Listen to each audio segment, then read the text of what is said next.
Waalaikumsalam Ibu, silahkan masuk Ibu, silahkan duduk. Baik, saya tutup pintunya ya Bu ya. Baik, bismillahirrahmanirrahim. Assalamualaikum, perkenalkan nama saya Bidan Erinda. Di sini saya bidan yang bertugas pada siang hari ini ya Bu ya.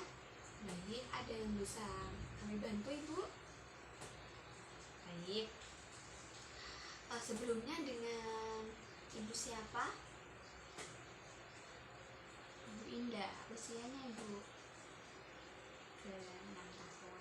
Alamatnya Ibu? Baik. Ibu kan di sini tujuannya tadi seperti yang disebutkan yaitu ingin melakukan KB IUD.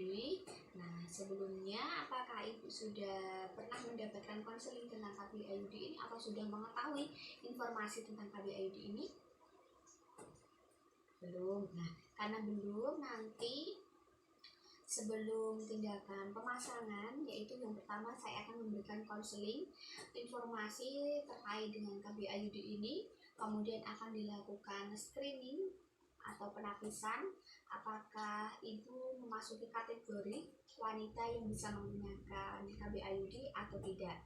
Nanti jika didapatkan hasil semuanya aman dan Ibu bisa menggunakan, maka selanjutnya akan dilakukan pemasangan KB IUD apabila waktu pemasangannya juga sesuai pada saat penggalian data di screening dan penapisan. Seperti itu Ibu. Nanti untuk kontrak waktunya sekitar 20 sampai 25 menit. Apakah Ibu bersedia? Bersedia. Sebelumnya apa ada yang mau ditanyakan terlebih dahulu? Baik, jika tidak ada, kita langsung saja ya Bu. Sebelumnya di sini saya akan melakukan beberapa anamnesa sebelum dilakukan konseling. Yang pertama Ibu ya,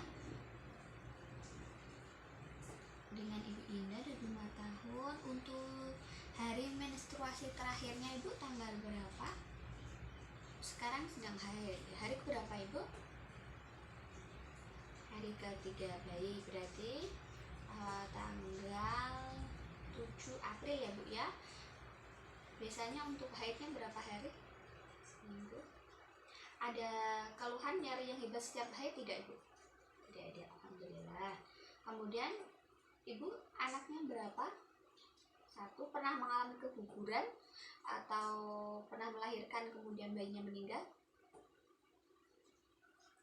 Ada riwayat kehamilan ektopik? Tidak ada ya Bu ya. Ada riwayat anemia? Ada riwayat penyakit infeksi menular seksual? Ada riwayat penyakit seperti radang panggul, kemudian kanker serviks, kemudian ada infeksi organ genitalia? Tidak ada ya Bu ya. Baik, alhamdulillah jika tidak ada, kemudian saya akan melakukan konseling terkait KB IUD ini. Apakah Ibu sudah mengetahui informasi terkait seputar KB IUD ini? Belum ya Bu ya.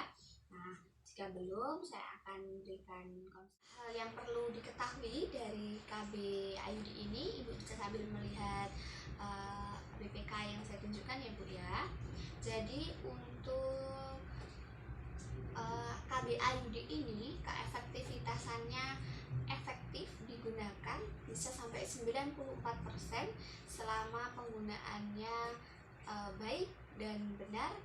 Kemudian untuk cara kerjanya, yang pertama yaitu menghambat kemampuan sperma masuk ke dalam tuba falopi, kemudian mengganggu proses implantasi, kemudian mencegah terjadinya fertilisasi, dan juga mengentalkan lendir serviks.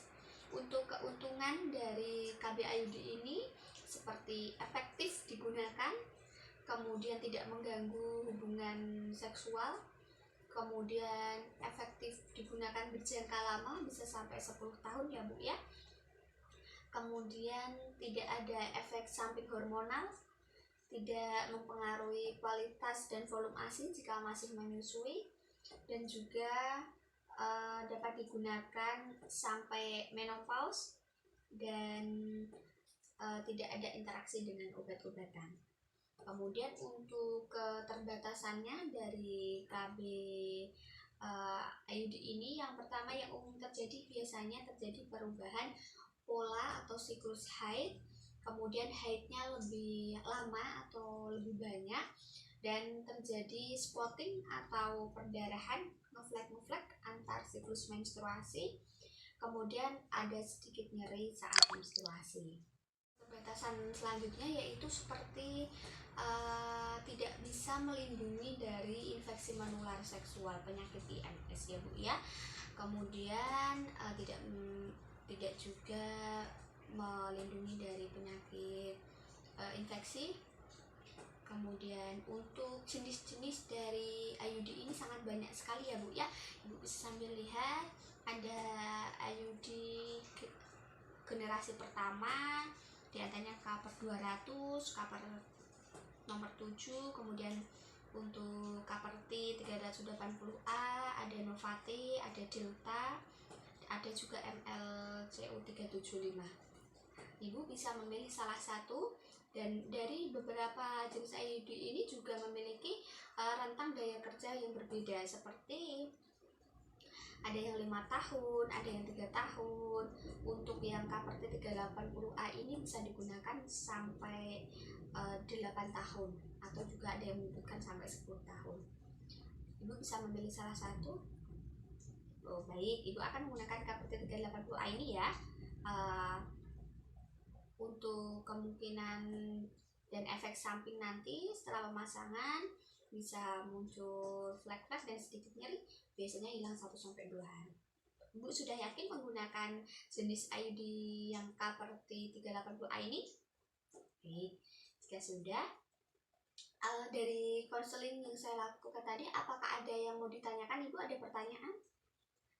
Baik, jika tidak ada, selanjutnya, apakah Ibu sudah benar-benar mantap menggunakan KB IUD ini? Baik, jika sudah, silahkan Ibu tanda tangani untuk rekaman inform consentnya. Baik, jika sudah, selanjutnya Ibu silahkan mengosongkan kandung kencingnya, kemudian mencuci kemaluannya dengan sabun ya Bu ya. Baik, untuk kamar mandinya di sana Ibu ya, silahkan Ibu. Kemudian selanjutnya yaitu memposisikan Ibu dalam posisi letotomi, kemudian menyiapkan AKDR, kemudian dalam kemasan sterilnya, kemudian setelah itu mencuci tangan 6 langkah, kemudian dikeringkan, kemudian menggunakan handscoon. Selanjutnya setelah menggunakan handscoon yaitu melakukan pemeriksaan pada daerah perut Ibu, diperiksa apakah ada nyeri tekan atau ada benjolan atau ada massa. Kemudian selanjutnya yaitu melakukan pemeriksaan genitalia eksterna, dilihat apakah ada tanda-tanda infeksi, ada pembengkakan kelenjar getah bening, pembengkakan kelenjar Bartolini, dan kelenjar skin. Kemudian yaitu melakukan pemeriksaan spekulum, masukkan spekulum ke dalam vagina. Ya Bu, bismillahirrahmanirrahim, tarik nafas panjang. Kemudian selanjutnya melakukan inspeksi tanda kehamilan, kemudian inspeksi adanya lesi atau keputihan pada vagina, kemudian diinspeksi serviks apakah ada kelainan abnormal. Maaf ya Bu ya. Kemudian menggunakan spekulum, menambahkan larutan klorin, kemudian melakukan pemeriksaan bimanual. Maaf ya Bu ya, tarik nafas panjang. Kemudian pemeriksaan bimanual ini sambil memastikan gerakan serviks bebas, kemudian melihat posisi uterus, anteroretro, kemudian dipastikan tidak ada tanda kehamilan dan tidak ada infeksi tumor pada adnexa. Nafas panjang ya Bu ya. Kemudian selanjutnya melepas sarung tangan, kemudian merendam dalam larutan klorin. Selanjutnya yaitu menggunakan handscoon yang baru. Setelah menggunakan handscoon yang baru, kemudian memasang kembali spekulum. Maaf ya Bu ya, saya pasang dulu, tarik nafas panjang. Selanjutnya yaitu mengusap dengan larutan antiseptik 2-3 kali dengan kelem ovarium. Maaf ya Bu ya. Kemudian Kemudian selanjutnya menjepit serviks dengan tenakulum secara hati-hati. Kemudian setelah itu memasukkan sonde uterus untuk mengukur kedalaman uterus.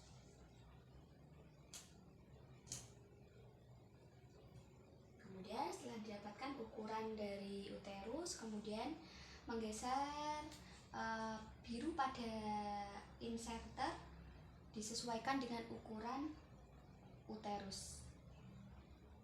Kemudian setelah itu membuka seluruh kemasan AKDR. Kemudian selanjutnya memasang AKDR dengan menggunakan teknik withdrawal. Tarik nafas panjang ya Bu ya. Teknik withdrawal.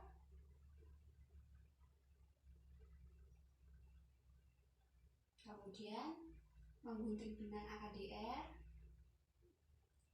3-4 cm dari permukaan. Kemudian setelah itu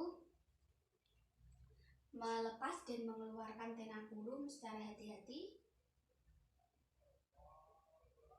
Kemudian selanjutnya yaitu menekan bekas tenakulum sampai tidak ada perdarahan kembali. Kemudian sudah selesai ya Bu ya untuk pemasangannya. Kemudian melepaskan spekulum dengan hati-hati. Tarik nafas panjang ya Bu ya, saya lepas. Kemudian merendam seluruh alat-alat yang sudah digunakan ke dalam larutan klorin. Kemudian membereskan semua peralatan, merendam dalam larutan klorin dan membuang sampah dalam larutan infeksi ke dalam sampah infeksius dan non infeksius. Kemudian melepas sarung tangan.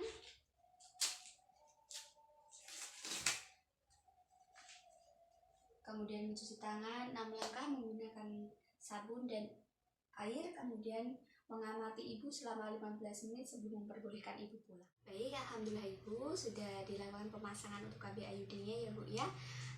Untuk selanjutnya ibu nanti silahkan untuk setiap bulannya memeriksa benang IUD-nya sendiri.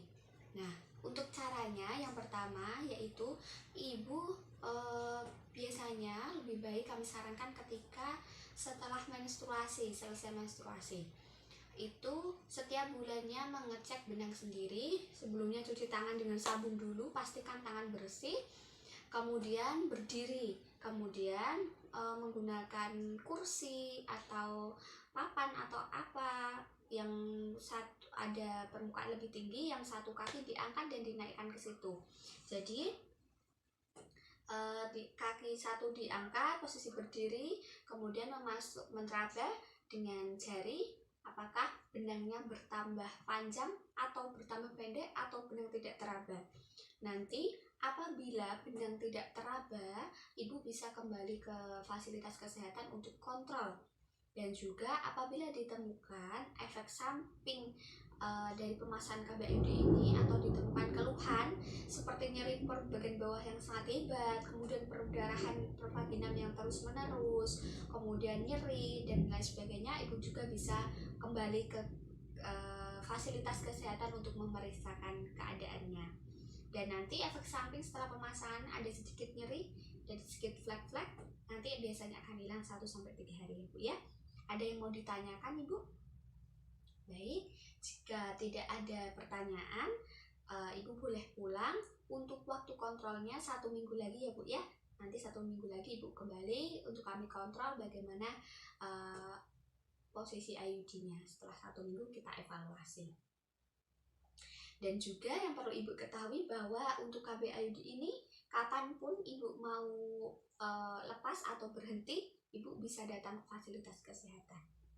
Baik, ada yang mau ditanyakan Ibu? Baik, jika tidak ada, di sini untuk kartu KB-nya sudah saya isi. Kemudian ini Ibu silakan dibawa pulang. Hati-hati di jalan ya Bu ya. Ya, terima kasih Bu atas waktunya. Baik, sama-sama. Waalaikumsalam. Kemudian selanjutnya melakukan register KB dan melakukan dokumentasi di rekam medis Ibu.